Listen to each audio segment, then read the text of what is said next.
Opinion Tamil பார்வையாளர் அனைவருக்கும் வணக்கம். நான் உங்கள் யாசேர். இன்னும் உனக்கு ஒரு மாசம் தான் கெடு. இந்த ஒரு மாசத்துக்குள்ள உன்னுடைய பிரதமர் பதவியை ராஜினாமா பண்ணிட்டு ஓடிரு அப்படின்னு சொல்லி மோடிக்கு சொல்லாம சொல்லியிருக்கிறார் RSS தலைவரான மோகன் பகவத். மோகன் பகவத் இப்படி மோடியை ராஜினாமா பண்ண சொல்லி பேசின இந்த வீடியோ என்பது மிகப்பெரிய அளவுக்கு வட இந்தியா முழுக்க தற்போது வைரல் ஆகிட்டு இருக்கு. ஏன் திடீர்னு மோடியை மோகன் பகவத் ராஜினாமா பண்ண சொல்றாரு? அது மட்டுமல்ல, மோடியுடைய ராஜினாமாவுக்கு எதிராக தற்போது அமித்ஷா அவர்கள் வக்காலத்து வாங்கிட்டு வர்றாரு. அப்படி வக்காலத்து வாங்குற அமித்ஷாவையுமே இந்த வீடியோவில் அவரை வச்சே நம்ம எக்ஸ்போஸ் பண்ண போறோம். இந்த வீடியோவை முழுமையா பாருங்க. மறக்காம என்னுடைய ஒப்பீனியன் தமிழ் சேனலை சப்ஸ்கிரைப் பண்ணிக்கோங்க. கடந்த ஜூலை 9 நாக்பூர்ல ஒரு புத்தக வெளியீட்டு விழாவில் பேசக்கூடிய மோகன் பகவத் என்ன பேசினார் அப்படின்னா, मैं जब मर जाऊंगा तभी पहले लोग पत्थर मार के देखेंगे कि सचमुच मर गया। वक्त ऐसा बना ले 75 वर्ष का आपने किया, लेकिन मैं इसका अर्थ जानता हूँ। 75 वर्ष की साल जब उड़ी जाती है तो उसका अर्थ ये होता है कि अब आपकी आयु हो गई, अब जरा बाजू हमको करने म्हणजे त्यांच्या गौरवाकरता गौरवाचा भाव मनात घेऊन सगळं होतं. त्याच्यात तो गौरव आपल्याला चिकटू नये ह्याची ते स्वतःच काळजी घ्यायची आणि असा विनोदाचा सुरा चालून அதாவது உங்களுக்கு 75 வயசு ஆயிருச்சு அப்படின்னா நீங்களே விலகிடணும், உங்களுக்கு வயசாயிருச்சு, நீ அடுத்தவர்களுக்கு நீங்க வழி விடணும் அப்படின்னு சொல்லி பேசியிருக்கிறார் மோகன் பகவத். திடீர்னு 75 வயசு ஆயிருச்சுன்னா நீங்க விலகிடணும், அடுத்தவங்களுக்கு வழி விடுங்க அப்படின்னு சொன்னதே மோடி அவர்களுக்கு தான் அப்படின்னு சொல்லிட்டு இன்னைக்கு எதிர்க்கட்சிகள் அத்தனை பேருமே குரல்களை கொடுக்க ஆரம்பிச்சுட்டாங்க. ஏன் இதை எல்லாரும் மோடிஜியை பார்த்து மோகன் பகவத் இப்படி சொல்லிட்டாருன்னு சொல்றாங்க அப்படின்னா, நம்ம மோடிஜி அவர்களுக்கு வரக்கூடிய செப்டம்பர் 17 75 வயசு ஆக போகுது. அப்போ 75 வயசு ஆனாவே அவங்க எந்த பதவியிலுமே இருக்கக்கூடாது என்பதை வலியுறுத்தி தான் RSS தலைவரான மோகன் பகவத் அப்படி பேசியிருக்கிறாருங்க. இது மோடி அவர்களுக்கு மிகப்பெரிய இடியாக மாறி இருக்கு அப்படின்னே சொல்லலாம். அதுவும் எந்த சூழ்நிலையில சொல்றாரு அப்படின்றதான் ரொம்ப முக்கியமானது. வெறுமன மோடியை மட்டும் ராஜினாமா பண்ண சொல்லுங்க அப்படின்னா தன்னுடைய ஆட்களை ஏவி RSSக்கு எதிராக பேச வச்சு எப்படியாவது தன்னுடைய பதவியை மோடியால கட்டி காத்துக்கொள்ள முடியும். ஆனா சூழ்நிலை அப்படி இல்லை. ஏன்னா இப்படி பேசினார்ல மோகன் பகவத், அவருக்கே பார்த்தீங்கன்னா செப்டம்பர் 11 75 வயசு ஆக போகுது. நம்ம மோடிஜிக்கு செப்டம்பர் 17 75 வயசு ஆக போகுது. அப்போ RSS தலைவர் 75 வயசுல அவர் ராஜினாமா பண்ணிட்டார் அப்படின்னா உடனடியாக மோடிஜி அவர்களுமே அதை வலியுறுத்தி அதை பின்பற்றி ராஜினாமா பண்ணி தான் ஆகணும். ஏன்னா ஒருத்தர் ராஜினாமா பண்ணிட்டு ஒருத்தர் ராஜினாமா பண்ணாமல் இருக்க முடியாது. RSS தலைவருக்கே ரூல்ஸ் பொருந்தும் போது மோடி அவர்களுக்கு ரூல்ஸ் பொருந்தாதான்? நம்மளாம் RSS காரர்கள் தானே, RSS தானே நம்மளுடைய தாய் அமைப்பு அப்படின்னு சொல்லிட்டு ஒரு நெருக்கடி கண்டிப்பாக மோடி அவர்களுக்கு செப்டம்பர் 17 ஏற்பட தான் போகுது. அது மட்டுமல்ல, இன்னொரு பிரச்சனையுமே மோடியுடைய கால்களை சுத்திக்கிட்டு இருக்கு. ஏன்னா இந்த டைம் தான் பாஜகவுடைய தேசிய தலைவருக்கான தேர்தல் நடக்க இருக்கு. நாடு முழுவதும் பாஜகவுடைய மாநில தலைவர்களை நியமனம் பண்ணிட்டு வர்றதுனால தேசிய தலைவருக்கான தேர்வுல RSS மிக தீவிரமாக இருக்கும்போது அடுத்த பாஜகவுடைய தேசிய தலைவரை மோகன் பகவத்தை நியமிச்சுட்டு போயிடணும் அப்படின்னு சொல்லிட்டு ஒரு முடிவோடு இருப்பதனால ஒரே டைம்ல பாஜகவுடைய தேசிய தலைவரை நியமனம் பண்ணிடலாம், அடுத்த பிரதமரை நியமனம் பண்ணிடலாம் அப்படின்னு சொல்லிட்டு RSS இப்பவே மோடி அவர்களுக்கு அழுத்தம் கொடுக்க ஆரம்பிச்சுட்டாங்க.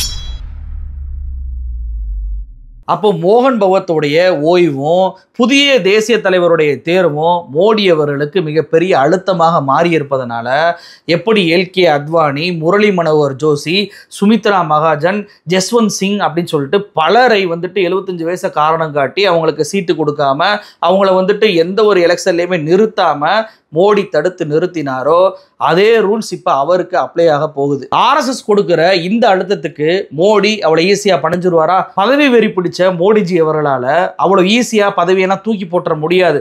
அதனால இப்பவே தன்னுடைய ஆதரவாளர்களை எல்லாம் பேச வச்சுட்டாரு. அதாவது ஃபட்னாவிஸ் அவர் என்ன சொல்லிட்டாருன்னா, நம்மளுடைய கலாச்சாரத்துல அப்பா உயிரோடு இருக்கும்போது அவருக்கு அடுத்து யார் அப்படின்றத நம்ம தேர்வு செய்யவே மாட்டோம். இதெல்லாம் முகாலயருடைய கலாச்சாரம். மோடிஜி அவர்கள் நல்லா இருக்கிறாரு, அவர் இருக்க வரைக்கும் அவர் தான் பிரதமர், வேற ஒரு ஆளெல்லாம் இப்ப சிந்திக்கக்கூடிய நேரம் என்பது வரவே இல்லை அப்படின்னு சொல்லிட்டு ஃபட்னாவிஸ் பேசுறாரு. இன்னொரு பக்கம் பார்த்தீங்கன்னா ராஜ்நாத் சிங் வர்றாரு.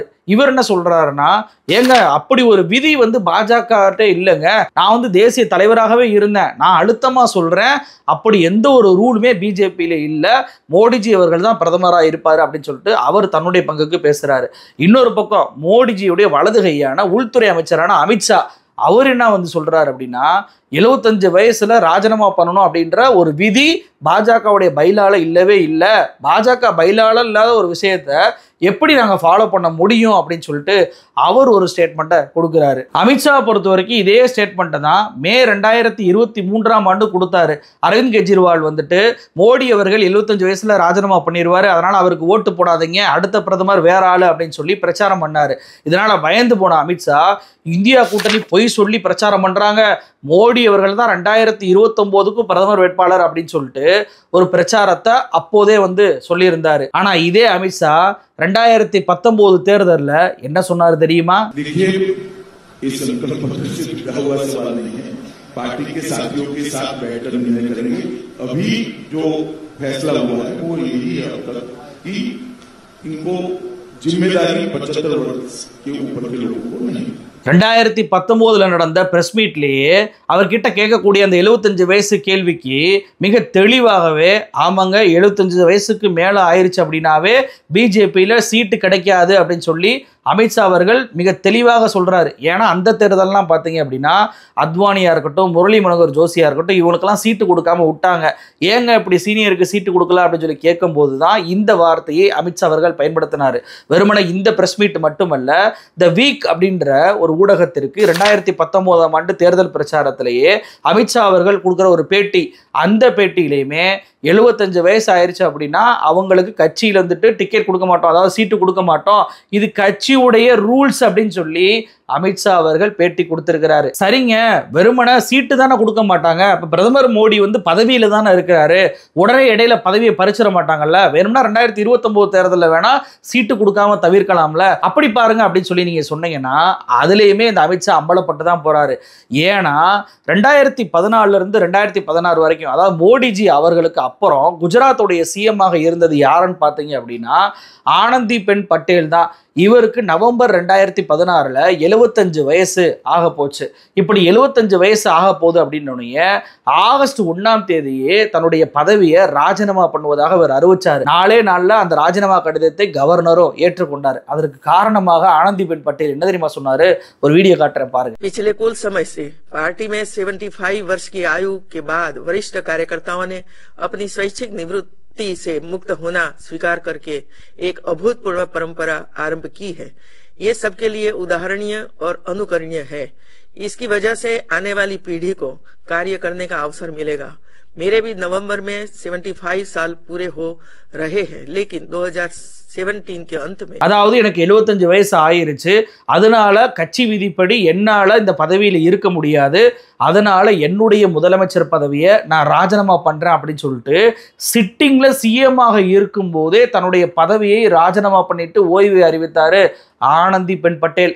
இப்படி ஆனந்தி பென் பட்டேல் ஓய்வு அறிவிக்கும் போது இந்த அமித்ஷா என்ன தெரியுமா சொன்னாரு? ஒரு வீடியோ காட்டுறேன் பாருங்க. आनंदीबेन एक लंबे समय से पद मुक्ति के लिए पार्टी को बताती रही, मगर एक उपचुनाव आया, गांधीनगर कॉरपोरेशन का चुनाव आया, अलग अलग कारणों से इस पर विचार नहीं हुआ। अब इन्होंने जो पत्र मुझे लिखा है मैं पार्लियामेंट्री बोर्ड के सामने रखूंगा और पार्लियामेंट्री बोर्ड उस पर निर्णय करे। ஆனந்தி பென் பட்டேல் மிகப்பெரிய அளவுக்கு ஒரு பெஞ்ச் மார்க்கை செட் பண்ணிட்டாரு, எல்லாருக்கும் ஒரு வழிகாட்டுதலை பண்ணிட்டாரு, எல்லாருக்குமே இது பொருந்தும், எல்லாருமே ஆனந்தி பென் பட்டேலை பின்பற்றணும் அப்படின்னு சொல்லிட்டு அன்னைக்கு அமித்ஷா அவர்கள் பேசுனீங்களா இல்லையா? இன்னைக்கு வந்துட்டு அப்படின்னா கட்சியில எந்த விதியுமே இல்லை, மோடி ராஜினாமா பண்ண தேவையில்லைன்னு சொல்லக்கூடிய அதே அமித்ஷா சிட்டிங் சிஎம் ராஜினாமா பண்ணும்போது அதை வரவேற்று இது எல்லாருக்கும் பொருந்தும் அப்படின்னு சொல்லி பேசியிருக்கிறார். வெறும் சிஎம் மட்டும் இல்லைங்க, மத்திய பிரதேசத்தில் அமைச்சர்களாக இருந்த பாபுலால் கௌரி, அதே போல சர்தட் சிங், இவங்க 2 பேருக்குமே 75 வயசு ஆன உடனே பார்த்தீங்கன்னா அமைச்சரவை மாற்றம் அப்படின்னு சொல்லிட்டு ஒரு அமைச்சரவை மாற்றத்தை பண்ணி அவங்க 2 பேரையும் அமைச்சரவையிலேருந்து கலட்டி விடுறாங்க சிவராஜ் சிங் சவுகான் தலைமையிலான மத்திய பிரதேச அரசு. இதையும் அமித்ஷா பாராட்டி பேசியிருக்கிறாரு. அப்போ எல்கே அத்வானி, முரளி மனோகர் ஜோஷி, ஆனந்தி பென் பட்டேல், சுமித்ரா மகாஜன், ஜஸ்வந்த் சிங், அதே போல மத்திய பிரதேச அமைச்சர்களான பாபுலால் கௌரி, அதே போல சர்தர் சிங் உள்ளிட்ட எல்லா நபர்களுக்குமே 75 வயசு ஆனா சீட்டு கிடையாது, 75 வயசு ஆனா பதவி விலகணும் அப்படின்றப்போ ஏன் மோடிக்கு மட்டும் அது பொருந்தாது? ஏன் அமித்ஷா மட்டும் இப்ப அதை மாத்தி பேசணும்? அப்போ ஆர்எஸ்எஸ் உடைய அந்த தலைவருடைய கூற்றை நீங்க ஏற்றுக்கொள்ள மாட்டீங்களா? உங்ககிட்ட பைலாலே விதி இல்லை அப்படின்னா எதற்காக இவங்களுடைய பதவியெல்லாம் பறிச்சீங்க? உங்ககிட்ட பைலாலே விதி இல்லை அப்படின்னா ஆர்எஸ்எஸ் உடைய அமைப்புடைய தலைவர் ஏன் அந்த வார்த்தையை சொல்ல போறாரு? அப்ப ஆர்எஸ்எஸ் கீழே வரக்கூடிய ஒரு அமைப்பு தான் பிஜேபி, எங்களுக்கு தாய் அமைப்பு ஆர்எஸ்எஸ் தான், ஆர்எஸ்எஸ் சொல்வதே தான் நாங்கள் கேட்போம், அதை மீறி நாங்கள் நடந்து கொள்ளவே மாட்டோம் அப்படின்னு சொல்லிட்டு தேசிய தலைவராக இருக்கக்கூடிய ஜே.பி. நட்டா அவர்கள் சொன்னாரே, இன்னைக்கு ஆர்எஸ்எஸ் தலைவரே சொல்லிட்டாரே, அதை கேட்டுட்டு மோடி அவர்கள் தன்னுடைய பதவியை ராஜினாமா பண்ணுவாரா? அப்ப மோடிக்கு மட்டும் இந்த ரூல்ஸ் பொருந்தாதுன்னு சொல்லி இன்னைக்கு வந்துட்டு மாத்தி பேசுறாருல அந்த அமித்ஷா, இவர் மாத்தி பேசுறது ஒன்றும் புதுசு கிடையாதுங்க. ஏன்னா 2017ஆம் ஆண்டு இதே அமித்ஷா என்ன தெரியுமா சொன்னாரு? 75 வயசு ஆனா நாங்க பார்ட்டியில வந்துட்டு டிக்கெட் கொடுக்க மாட்டோம், அதாவது சீட்டு கொடுக்க மாட்டோம் அப்படின்னு சொல்லி நாங்க எந்த முடிவும் எடுக்கல அப்படின்னு சொல்லிட்டு 2017ஆம் ஆண்டு சொல்றாரு. ஆனா அதுவே 2019ஆம் ஆண்டு வந்துட்டீங்கன்னா இல்ல 75 வயசு ஆயிடுச்சு அப்படின்னா என் கட்சியில யாருக்கும் சீட்டு கொடுக்க மாட்டோம், இது கட்சியுடைய விதி அப்படின்னு சொல்லியிருக்கிறாரு. ஆனா அதுவே 2023 மோடி அவர்களுக்கு இந்த விதியை பொருந்துமான்னு சொல்லி கேட்டா இல்ல மோடி அவர்களுக்கெல்லாம் விதி பொருந்தாதுன்றாரு. ஆனா ஆனந்தி பெண் பட்டையில பறிக்கும் போது மட்டும் இது எல்லாருக்கும் பொருந்தும், இது பெஞ்ச் மார்க் அப்படின்னு சொல்லி பேசியிருக்கிறார். அப்போ ஒரு குறிப்பிட்ட வருடங்களுக்குள்ளேயே அமித்ஷா எந்த அளவுக்கு மாற்றி மாற்றி பேசியிருக்கிறார் அப்படின்னு சொல்லி பாருங்க. இப்படி எல்லாம் தனக்கு நெருக்கடி வரும் அப்படின்றதுக்கு மோடி அவர்களுக்கு முன்பே தெரியும். அதனாலதான் பாத்தீங்க அப்படின்னா கடைசியா ஒரு வெளிநாட்டு சுற்றுப்பயணம் போயிட்டு வந்துடலாம் அப்படின்றக்காண்டி பல்வேறு நாடுகளுக்கு வெளிநாட்டு சுற்றுப்பயணம் போயிருக்கிறாரோ அப்படின்ற சந்தேகமே வருது. ஏன்னா இவர் போற வேகங்கள்லாம் பாத்தீங்க அப்படின்னா எல்லா நாட்டிலுமே உயரிய விருதுகளை போய் உடனடியாக வாங்குறாரு. அதாவது ஒரு குறிப்பிட்ட நாடுகள் ஒரு குறிப்பிட்ட நபருக்கு வந்து கொடுக்குறாங்க அப்படின்னா அந்த விருது ஓகே கொடுத்துருக்குறாங்க அப்படின்னு சொல்லிட்டு கடந்து போயிடலாம். ஆனா மோடி அவர் கால் வைக்கக்கூடிய அத்தனை நாடுமே உயரிய விருது கொடுக்குது அப்படின்னாவே இது ஏதோ வந்து செட்டப், ஏற்கனவே டிமாண்ட் இது மாதிரி பண்றாங்க போல, டிமாண்டை வச்சுதான் இந்த விருதுகளை மோடிஜி வாங்குறாரு போல அப்படின்னு சொல்லி எல்லா மக்களுக்குமே அந்த சந்தேகம் எழதான் செய்யுது. அப்போ தன்னுடைய பிரதமர் பதவி இருக்கும் போதே நான் தான் உலகத்திலேயே அதிகமான உயரிய விருதுகளை வாங்கியவன் அப்படின்ற ரெக்கார்டை மோடி அவர்கள் படைக்க நினைக்கிறாரா அப்படின்றது தெரியல. அது மட்டும் இல்லைங்க, மன்மோகன் சிங் தான் அதிகமான பிற நாட்டு நாடாளுமன்றத்தில் பேசியவர் பிரதமர் அப்படின்ற ஒரு பெஞ்ச் மார்க் அவருக்கு இருக்கு. அதையுமே இப்ப மோடிஜி சமன் பண்ணிட்டாரு. அந்த அளவுக்கு மிக வேகமாக எல்லா நாட்டுக்கும் அவசர அவசரமாக போய் அந்த நாட்டுடைய நாடாளுமன்றத்தில் மோடிஜி அவர்கள் பேசி இதை சமன் பண்ணியிருக்கிறாரு. இன்னும் ஒரு நாட்டுக்கு போய் பேசிட்டார் அப்படின்னா அவர் தான் வந்துட்டு அதிகமான பிற நாட்டு நாடாளுமன்றத்தில் பேசி இந்திய பிரதமர் அப்படின்ற சாதனையுமே கொண்டு வந்துருவாரு. அது மட்டுமல்ல, எல்லா சட்டத்தையுமே இவருடைய ஆட்சி காலத்திலே கொண்டு வரணும் அப்படின்றதுக்காகவே பார்த்தீங்கன்னா ஒரே நாடு ஒரே தேர்தல் பிஜேபியுடைய அஜெண்டா அதை வந்துட்டு நிறைவேற்ற முடியாதுன்றக்காகவே ஒரு கமிட்டியை அமைச்சு அதை 2034 தேர்தல் முதல் நாங்கள் அமல்படுத்துவோம் அப்படின்னு சொல்லிட்டு அவசர அவசரமாக ஒரு அறிவிப்பை பண்ண வைக்கிறாரு மோடி அவர்கள். பொது சிவில் சட்டத்துக்குமே அப்படியான அவசர அறிவிப்பு இன்னும் கொஞ்ச நாள்ல வரதான் போகுது. ஏன்னா பாராளுமன்றம் இப்ப கூட தான் போகுது. அதுலயும் அந்த சட்டத்தை கொண்டு வந்து ஜேபிசி கமிட்டிக்கு நாங்க அனுப்புறோம் அப்படின்ற மாதிரி அனுப்பி விட்டு தன்னுடைய ஆட்சியில் அதை நிறைவேறின மாதிரி அவர் காமிச்சுக்கிறலாம். சிஏஏ சட்டம், இன்னைக்கு சிஏஏ சட்டத்தின் மூலமாக என்ஆர்சி அமல்படுத்தி இங்க இருக்கக்கூடிய இஸ்லாமியர்களையும் கிறிஸ்தவர்களையும் இரண்டாம் தர குடிமக்களாக மாற்றிடணும் அப்படின்னு சொல்லிட்டு பிஜேபியோட ஒரு அஜெண்டா.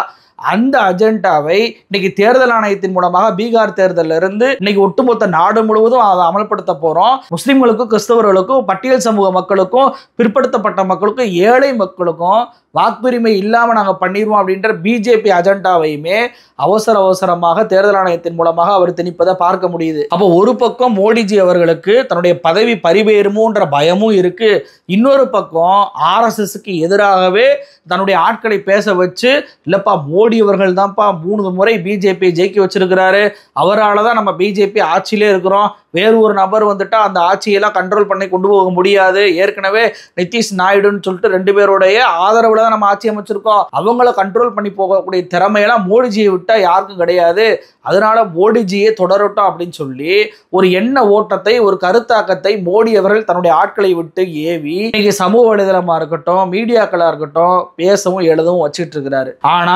இதெல்லாம் ஆர்எஸ்எஸ் கிட்ட எடுபடுமா அப்படின்னு சொல்லி கேட்டா எடுபடாது. இறுதியாக எடுக்கக்கூடிய முடிவு ஆர்எஸ்எஸ் உடைய முடிவு தான். அதுவும் மோகன் பகவத்தை ராஜினாமா பண்ணும்போது அந்த நெருக்கடி கண்டிப்பாக மோடி அவர்கள் மீது பாயும். ஏன்னா எல்கே அத்வானி ராஜினாமா பண்ணும் போதோ அல்லது முரளி மனோகர் ஜோஷிக்கு வந்துட்டு ராஜினாமா பண்ணும் போதோ இல்லை எச் ராஜா அவரெல்லாம் வந்து பார்த்தீங்கன்னா அவருக்கு இதே மாதிரி தான் பதவியை பிடிங்கிட்டு ஓரமாக உட்கார வச்சாங்கல்ல, அது காரணம் வயசு தான். அப்போ இவர்களுக்கு எல்லாம் மோடி அவர்களுக்கு ஏற்பட்ட அந்த நெருக்கடி என்பது இல்லவே இல்லை. அவங்கள தனியாக ஒதுக்கி விட்டு போயிட்டாங்க. ஆனால் மோடி அவர்களுக்கு மோகன் பகவத்தை இன்னொரு இடைஞ்சலாக இருப்பதனாலும் புதிய பாஜக தலைவர் தேர்வு இருப்பதனாலும் கண்டிப்பாக அவருக்கு சிக்கல் தான் இருக்கு. அப்போ மோடி அவர்கள் தன்னுடைய பதவியை ராஜினாமா பண்ணிட்டு இந்த நாட்டுக்கு ஒரு விடுதலையை கொடுப்பாரா, இல்லை நான் பதவியை விட்டு போக மாட்டேன் அப்படின்னு சொல்லிட்டு ஆர்எஸ்எஸோட சண்டை பிடிக்க போறாரா அப்படின்றத பொறுத்திருந்து தான் பார்க்கணும். நன்றி.